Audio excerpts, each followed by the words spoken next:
позиція Путіна, вона однозначно зрозуміла. Чому говорю позиція Путіна? Тому що це позиція Путіна. От він і озвучує, це державна, офіційна позиція Росії. Но он и так, в принципе, о Крыме всегда отказывался Звичайно, говорить. Ему звичайно. это очевидно, мы об этом всегда говорим. И он об этом открыто говорит, и Песков, и так далее. И, в принципе, они ж международному праву вообще плюют на международное да. право, да? И они не 2015 выполняют решения никаких международных Да, судов. Зачем? 2015 рік рішення ЄСПЛ, і вони сказали до побачення, ми нічого виконувати не збираємося. Ви там хочете собі ухвалюєте. Ми визнаємо суд, а рішення виконувати не будемо. Ну, своя логіка.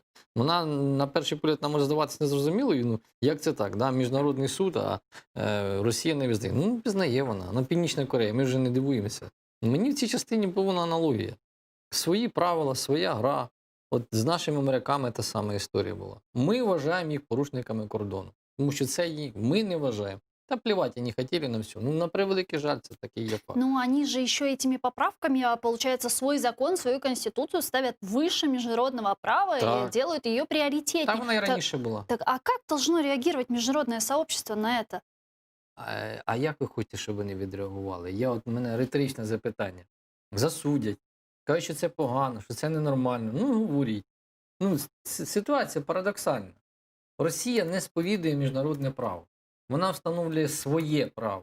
От згадуючи, ми з вами до початку ефіру фільм, да, от про Путіна вийшов. Мгм. І він там говорив, що ми ж стали повноцінними гравцями міжнародної арени. І не ми будемо запитувати право десь у когось бути дотичним до якоїсь, наприклад, організації.